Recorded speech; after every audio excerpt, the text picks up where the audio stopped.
আমার মাকে বর্তমানে যে দেখাশোনা করে তার নাম নীলিমা। নীলিমা বিবাহিত, বয়স অল্প, দীর্ঘদিন ধরে ও মাথা ব্যথার রোগে কষ্ট পাচ্ছে। ইদানিং শরৎকালে মাথা ব্যথাটা আরও অনেক বেড়েছে, ফলে রাতে ভালো ঘুম হয় না, বুক ধরফর করছে, চোখ দুটোতে সবসময় একটা ঘুম ঘুম ভাব, তাছাড়া চোখ দুটো লালও হয়ে আছে। গতকাল ও আমার কাছে ওষুধ নিতে এসেছিল, ওকে দেখে ওষুধ দিলাম, আর সেই সঙ্গে একটা ওকে নিয়ে গানও ফেললাম। গানটা একটা বাংলা জনপ্রিয় গানের প্যারোডি। গানটা গেয়ে শোনাচ্ছি, যদি ভালো লাগে আপনাদের সুচিন্তিত মতামত লিখে জানাবেন। শুরু করছি।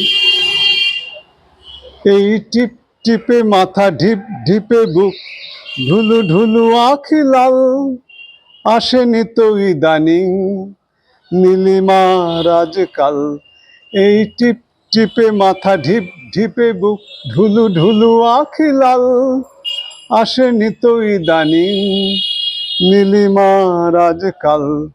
এই বেজার মারা শরৎকে বরণ করি, এই বেজার মারা শরৎকে বরণ করি।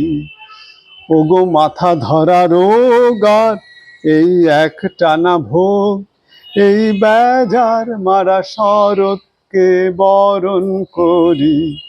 এই টিপ টিপে মাথা, ঢিপ ঢিপে বুক, ঢুলু ঢুলু আখি লাল, আসেনি তো ইদানিং নীলিমার আজকাল।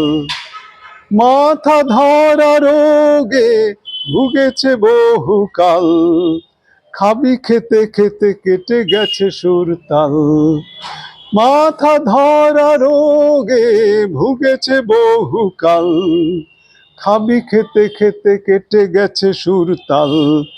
এই গ্যাটিস মারা জীবনকে স্মরণ করি, এই বেজার মারা শরৎকে বরণ করি।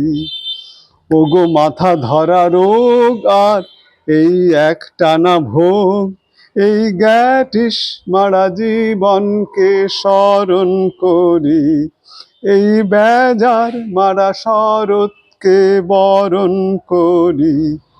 এই টিপ টিপে মাথা, ঢিপ ঢিপে বুক, ঢুলু ঢুলু আখি লাল, আসেনি তো ইদানিং নীলিমার আজকাল। এই টিপ টিপে মাথা, ঢিপ ঢিপে বুক, ঢুলু ঢুলু আখি লাল।